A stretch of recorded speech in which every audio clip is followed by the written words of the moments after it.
एक दिन में 2 घंटे भी पढ़ो, बट कंसिस्टेंटली इतने दिन करोगे ना तो it will sum up eventually. 2-2 घंटे सम अप होके 1 साल 2 साल कितने बन जाते हैं।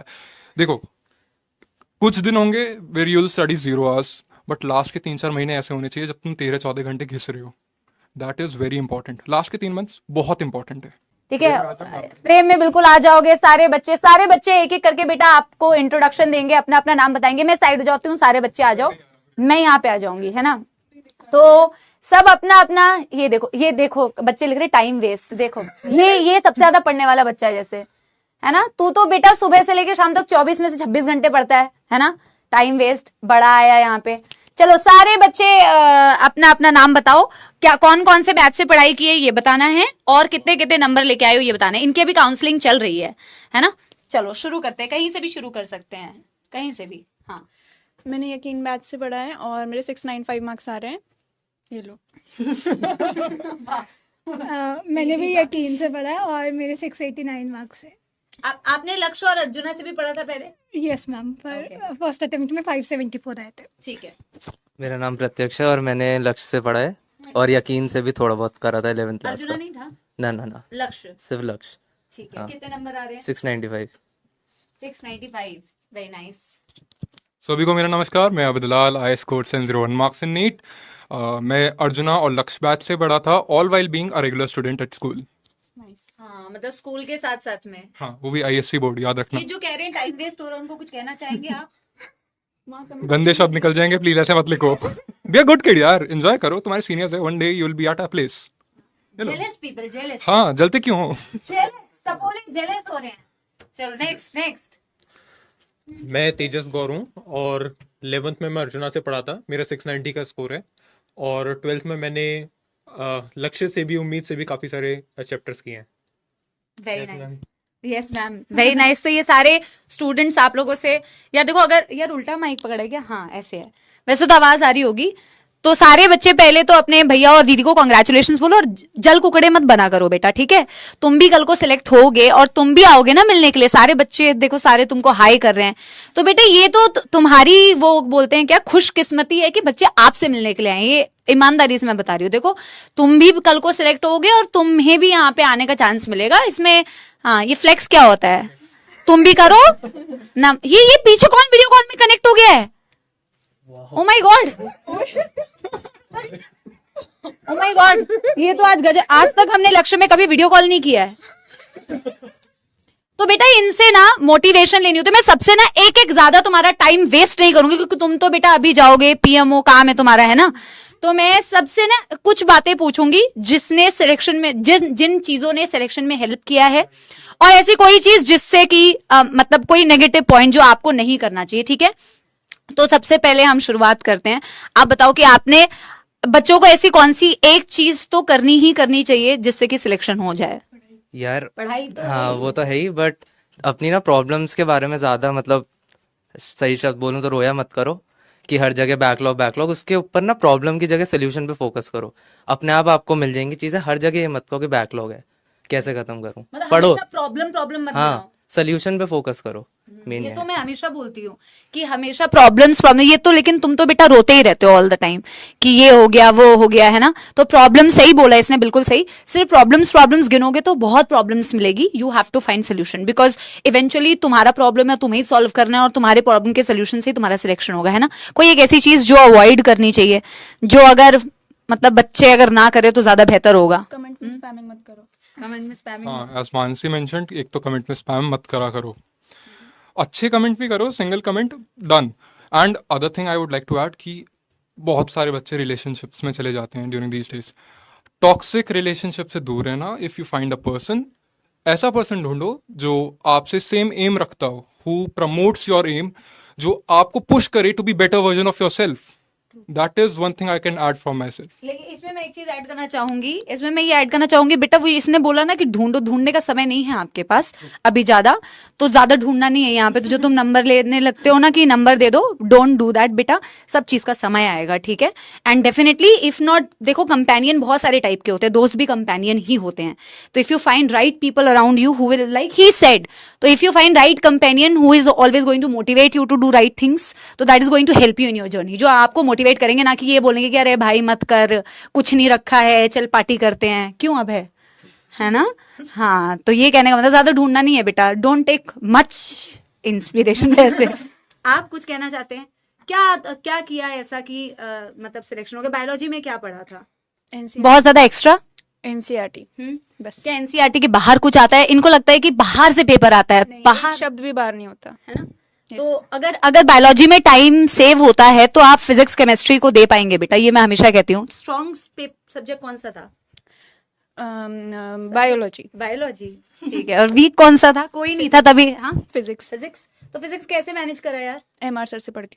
Question practice? एमआर सर से पढ़ के। नहीं तो खुद से भी तो कुछ किया होगा ना। खुद से कुछ खास नहीं, सर के नोट्स बहुत होते हैं और बस। क्वेश्चन प्रैक्टिस कैसे की थी? क्लास की? हाँ, क्लास के, यस, डीपीपीज क्लास के टेस्ट बस। ठीक है। टेस्ट देना कितना जरूरी है? मैम टेस्ट ही जरूरी है। मैं यही रिकमेंड करता हूँ कि टेस्ट को कभी मिस मत करना, इधर आजा, सामने आजा। चाहे तैयारी हो ना हो, टेस्ट जरूर देने हैं। और उसके बाद एनालिसिस सबसे इंपॉर्टेंट है, क्योंकि अगर वो नहीं किया तो उसका कोई फायदा नहीं है। मैंने एक भी टेस्ट का एनालिसिस मिस नहीं किया, जो देता था हमेशा एनालिसिस करता था और इम्प्रूव होता है। एनालिसिस मतलब कैसे करता? क्या मतलब कि कौन से टॉपिक पे गलती की है, कौन से क्वेश्चंस में गलती की है? एनालिसिस में सब कुछ आता है, किस में गलती करी है, सिली मिस्टेक की वो आगे नहीं होनी चाहिए। और एक नोटबुक मेंटेन कर लो और हर टेस्ट से पहले वो देखो कि मैंने पहले इस चैप्टर में कहाँ गलती करी थी। तो अगर उसको एक बार देख के भी चलेगा टेस्ट से पहले, तो वो गलती आगे नहीं होगी। ठीक है। तो तू हर टेस्ट में करता था ऐसा? यस मैम, मैंने पूरे साल किया। रेगुलर टेस्ट देता था? हाँ मैम, चाहे तैयारी हो चाहे ना हो? मैम मोस्टली तो होती थी तैयारी, जब नहीं भी होती थी तब भी थी। ठीक है। एक चीज टेस्ट एनालिसिस में मैं ऐड करूंगा, जो क्वेश्चन सेक्शन बी में आप छोड़ते हो उन्हें हमेशा व्यू करा करो। हम गलती ये करते हैं, हम जो क्वेश्चन गलत कर रहे हैं सिर्फ उन्हें देखते हैं।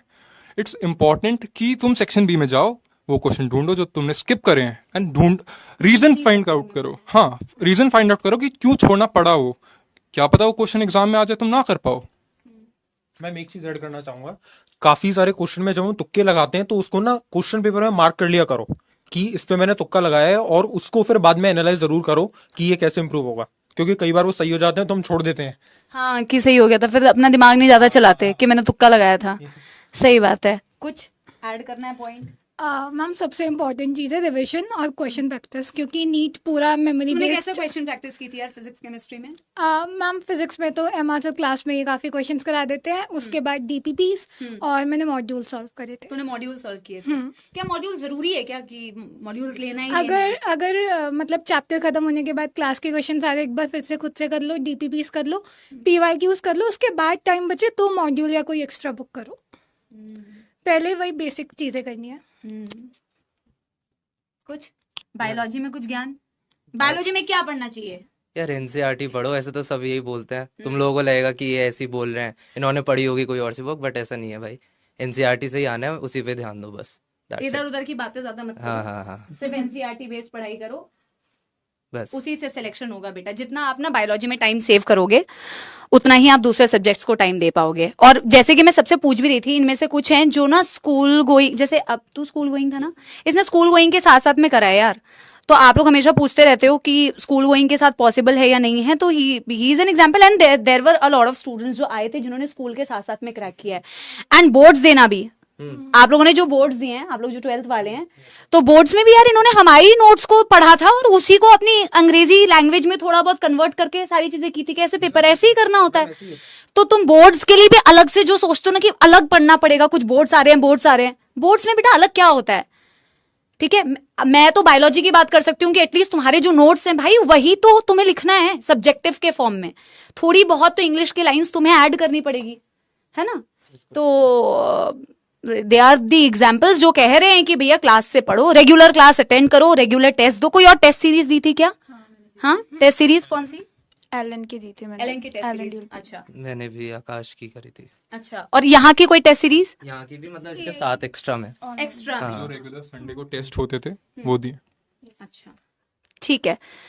तो बस यही है कि बढ़िया पढ़ाई करो, टेस्ट वेस्ट सारे दो। प्रिपरेशन तो आपकी बेटा कभी भी, आप हमेशा यही कहोगे कि हमारी प्रिपरेशन नहीं थी इसलिए हमने टेस्ट नहीं दिया। हमेशा यही बहाना होता है कि हमारे बैकलॉग थे तो इसलिए हमने टेस्ट नहीं दिया मैम, अगली बार टेस्ट दे देंगे। अगर टेस्ट परसेंटेज देखोगे ना बच्चों का, बच्चे रेगुलर कितना टेस्ट देते हैं, बहुत कम है कि बच्चे टेस्ट देते हैं, क्योंकि उनको लगता है उनका प्रिपेयर ही नहीं हुआ है।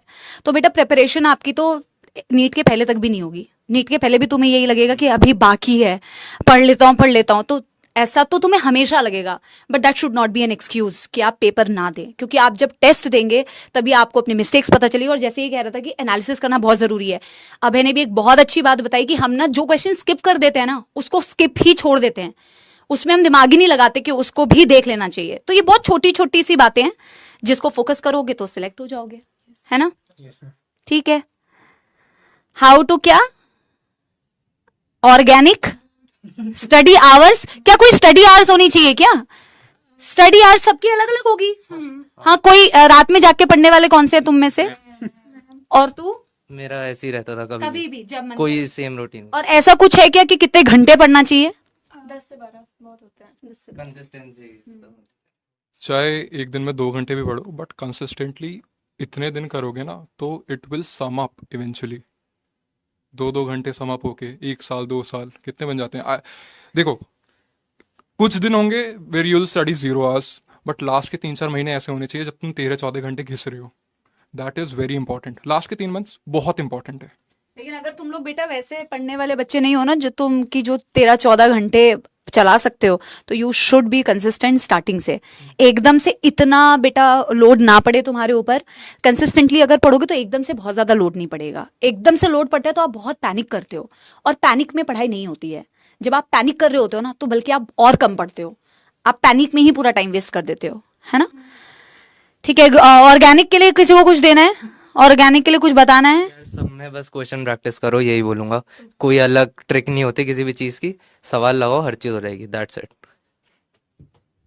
ठीक है, थैंक यू वेरी मच, आप लोग आए। ठीक है, हम लोगों ने सारे बच्चों के साथ में चाय पार्टी करी है ना? है ना? और खाना पीना भी खाया है ना? हाँ, और गाना भी गाया है ना?